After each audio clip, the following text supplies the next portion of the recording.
Success mantra, we shape future. Hello guys, welcome back to our YouTube channel. स्वागत है आप सबका आपके अपने यूट्यूब चैनल पे। और जैसा कि हम सीरीज कंटिन्यू कर रहे हैं DOLLB की, we are going to continue with our topic.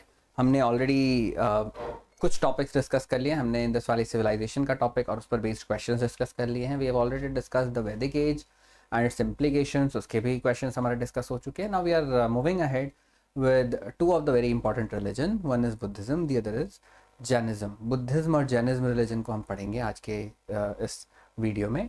तो सबसे पहले आपको ये समझना है कि हिंदुइज्म या सनातन धर्म से दो धर्म जो सबसे पहले निकले, उसमें एक बुद्धिज्म था और एक जैनिज्म रहा। बुद्धिज्म में जो प्रोपोगेशन हुआ है वो सबसे बड़े स्केल पर अगर किसी ने किया है तो वो सिद्धार्थ गौतम, जो ज्ञान की प्राप्ति के बाद यानी निर्वाणा की प्राप्ति के बाद गौतम बुद्ध के नाम से जाने गए। और ऑन दी अदर हैंड अगर हम जैनिज्म की तरफ चलें तो वहाँ पर आपको नाम मिलेगा वर्धमान महावीरा का, महावीर स्वामी का। ऐसा नहीं कि उन्होंने रिलीजन को स्टैब्लिश किया है।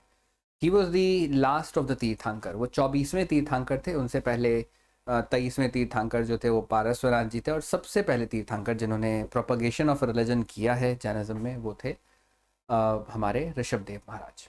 तो ऋषभदेव जी से शुरुआत हुई। 24वें तीर्थंकर के बारे में सबसे ज़्यादा हिस्टोरिकल डेटा हमारे पास अवेलेबल है और वो है वर्धमान स्वामी महावीरा। सो कुछ क्वेश्चंस देखते हैं और इस टॉपिक को समझने की कोशिश करते हैं। तो सबसे पहला क्वेश्चन हमारे पास आ रहा है, who among the following was the first founder of Jainism. Jainism की शुरुआत किसने की थी? तो जैनिज्म की शुरुआत जिसने की वो थे, जैसा अभी हमने डिस्कस किया, ऋषभदेव महाराज। उनके समय पर उन्होंने ही इस धर्म को शुरुआत की इस धर्म की। और एज एन तीर्थंकर हम उनको पढ़ते हैं, तो ऐसे मेकर्स ऑफ रिलीजन कह सकते हो, धर्म के निर्माता कह लें हम। ऐसे 24 निर्माता रहे जिसमें सबसे पहले थे Rishabhdev. Now moving on to the next question, हमारे पास अगला क्वेश्चन आता है, who among the following was the second tirthankar. द्वितीय तीर्थंकर कौन थे? तो दूसरे तीर्थंकर रहे अजित नाथ देव। और उनके बारे में हिस्टोरिकल अगर हम बुक्स के थ्रू चीज़ों को समझेंगे तो हिस्टोरिकल डिटेल्स वहाँ पर कम अवेलेबल है, बट रिलीजियस सेक्ट में, रिलीजियस बुक्स में आपको काफ़ी डिटेल उनके बारे में मिल जाता है। नाउ मूविंग अहेड, हमारे पास अगला जिनका नाम आता है, अगला क्वेश्चन जो आता है, who among the following was the fifth तीर्थंकर of Jainism.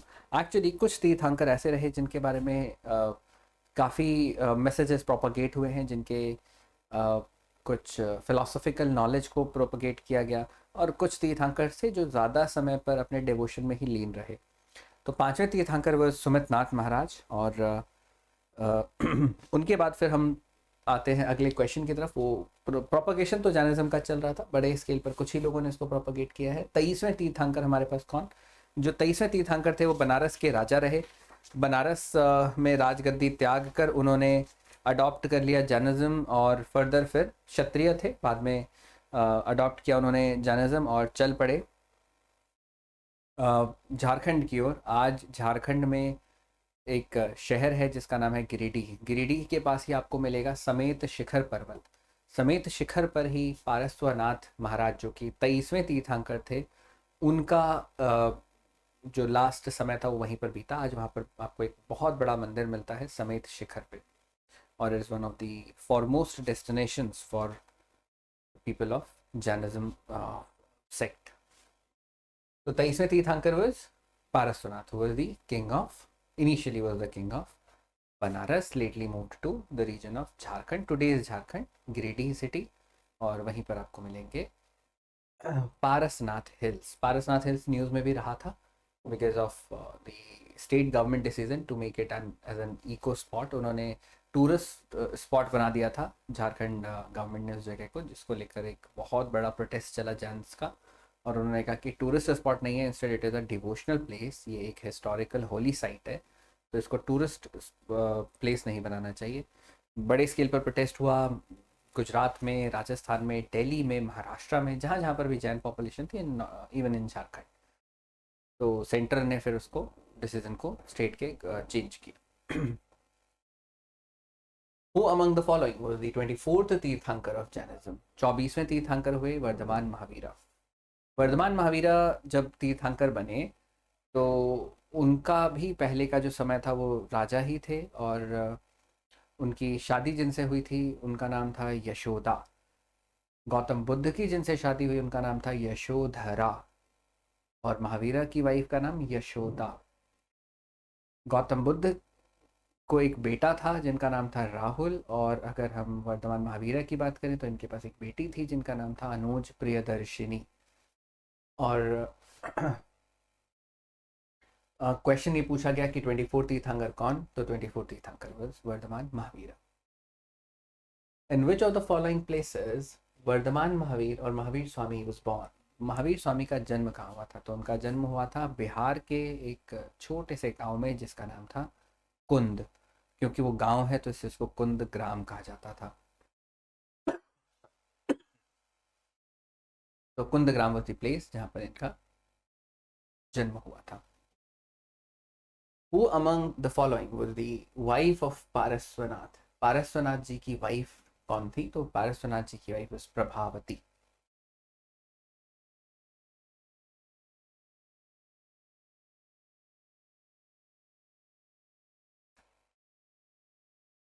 Moving on to the next question, हमारे पास आता है what was the childhood name of Mahavir Swami. Mahavir Swami का चाइल्डहुड नेम क्या था, तो वर्धमान स्वामी को बचपन में किस नाम से जाना जाता था, तो नाम वर्धमान था। महावीर स्वामी बाद में हुए, वर्धमान उनका नाम था। जैसे गौतम बुद्ध का नाम सिद्धार्थ था, ऐसे ही इनका नाम वर्धमान था। At which of the following places did Mahavir Swami died. Vardhaman Mahavir की डेथ कहाँ पर हुई, तो उनकी डेथ हुई थी पावापुरी में, जो कि पड़ता है बिहार में। पावापुरी ही वो जगह थी जहाँ पर उन्होंने अपना पहला उपदेश भी दिया था, यानी first sermon. He delivered his first sermon at Pawapuri in Bihar. और उनका जो उनको ज्ञान की प्राप्ति हुई, जैनिज्म में जो ज्ञान की प्राप्ति के लिए टर्म है उसको बोलते हैं कैवल्य। कैवल्य का मतलब होता है सुप्रीम नॉलेज।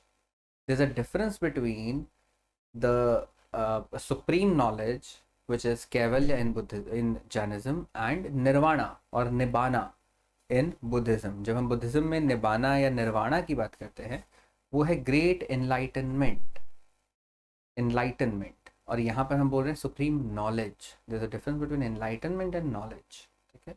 तो यहाँ पर टर्म यूज होती है कैवल्य।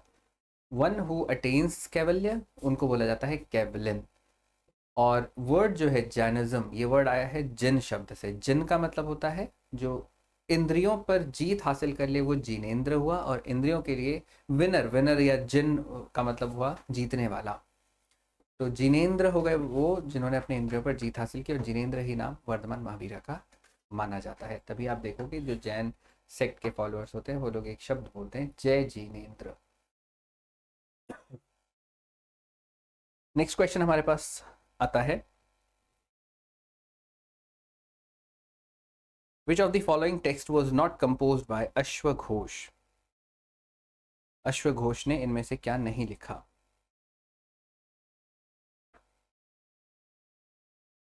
बुद्ध चरित was the जीवनी और biography of Gautam Buddha was compiled by अश्वघोष। सौंदर्यनंद ये भी अश्वघोष का ही लिखा है। सरिपुत्र प्रकरण भी उन्होंने ही लिखा था। अभिधर्म कोश, अभिधर्म कोश ये वासुबंधु का लिखा हुआ है, वासुबंधु ने इसको लिखा था। तो it is the only text, बाकी सारे के सारे अश्वघोष के लिखे हुए हैं। अश्वघोष कोर्ट पोइट रहे, दरबारी रहे थे ड्यूरिंग द, आज से 2000 साल पीछे अगर हम चले जाएं।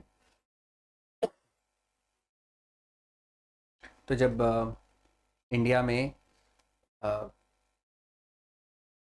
लगभग 2100 साल पहले राजा कनिष्क का दौर चल रहा था, राजा कनिष्क जब रूल कर रहे थे उस टाइम पर अश्वघोष वाज हिज कोर्टियर। इनमें से कौन से टेक्स्ट को बुद्ध घोष ने लिखा है।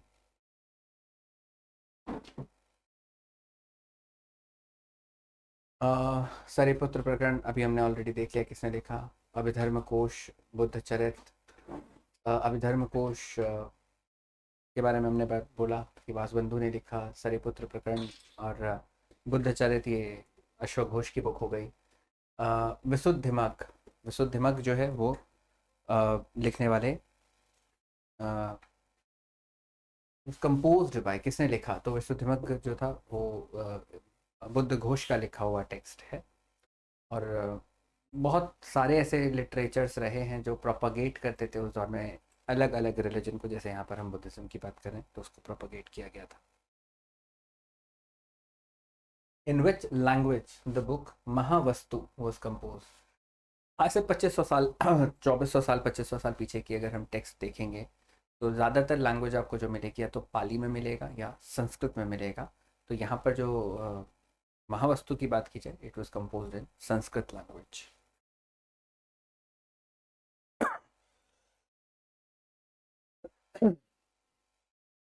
तो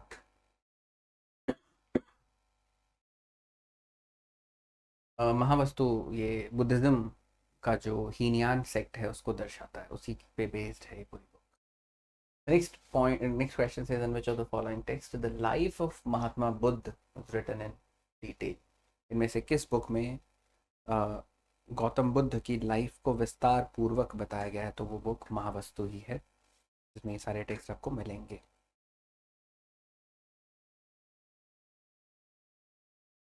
विच of the following is an Upanishad? इनमें से क्या एक उपनिषद का टेक्स्ट रहा?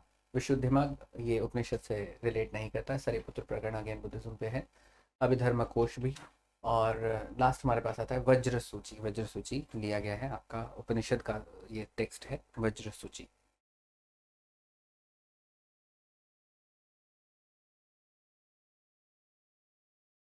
विच of the following text is not written in the Sanskrit language? इनमें से कौन सी टेक्स्ट को संस्कृत में नहीं लिखा गया है?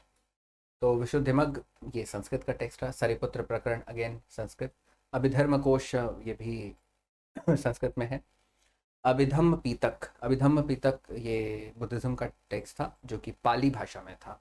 तो यहाँ पर लैंग्वेजेस की पाली हो जाएगी, बाकी सारे संस्कृत लैंग्वेज में है।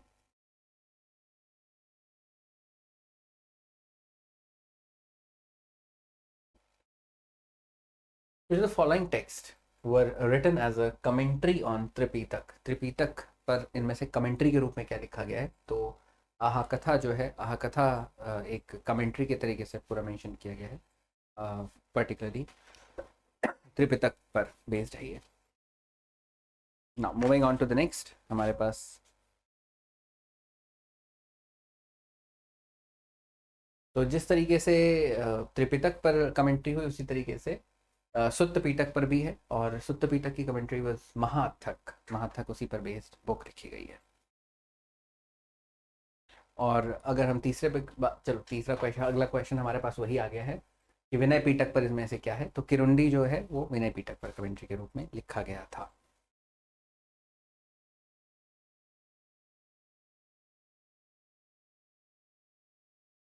Which of the following text was composed by the Buddhist monk Nagasena? इनमें से कौन सी बुक नागसेन ने लिखी थी?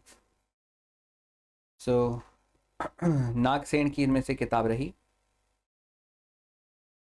अभिधर्म कोश, अभिधर्म पीटक, मिलिंद पन्हो। हाँ बिल्कुल सही, मिलिंद पन्हो जो थी वो नागसेन ने लिखा था।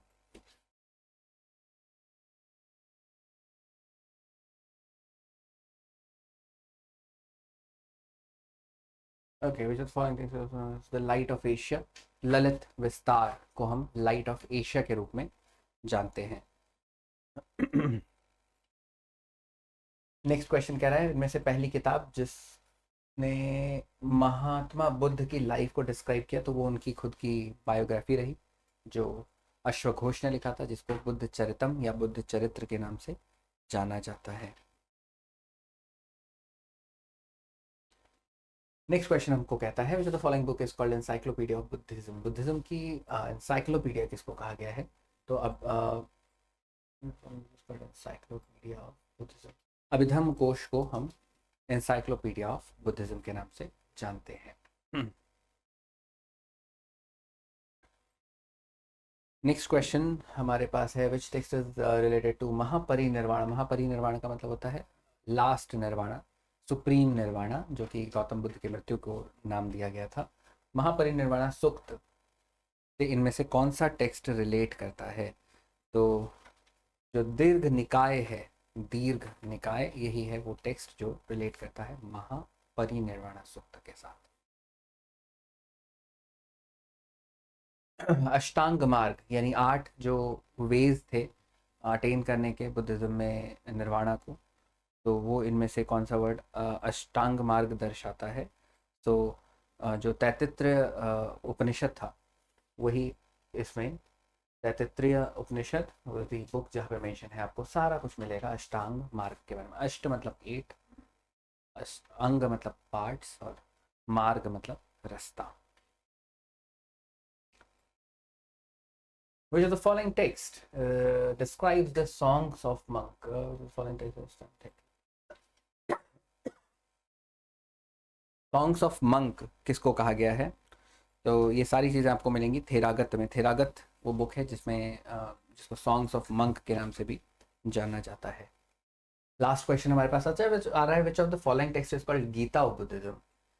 धम्मपद को बोला जाता है गीता ऑफ बुद्धिज्म। धम्मपद में सारे के सारे धम्म के जो फॉलोइंग्स हैं कि कैसे कैसे धम्म को स्थापित किया जाएगा वो धम्मपद में दिया गया है। तो इतना कुछ हमको जानना था in relation with the particular part, और ये तो कुछ थोड़े बहुत इसमें आपको मॉडरेट टू डिफिकल्ट क्वेश्चन मिलेंगे, बाकी सिंपल क्वेश्चंस तो वही हैं। बुद्धिज्म में गौतम बुद्ध, जैनिज्म में वर्धमान महावीर की लाइफ को पढ़ना और उनके फैक्ट्स याद रखना, कहाँ पैदा हुए, कहाँ पर उन्होंने ज्ञान की प्राप्ति की, कहाँ पर उन्होंने पहला उपदेश दिया, कहाँ पर उनकी मृत्यु हुई, वाइफ एंड उनके सन या डॉटर के बारे में जाना, दैट्स मोर देन इनफ। सो मिलेंगे फिर आप लोगों के साथ एक नई वीडियो पे एक नए टॉपिक के साथ। मीडिएवल हिस्ट्री में हम चलेंगे। Till then take care, bye bye and thank you so much.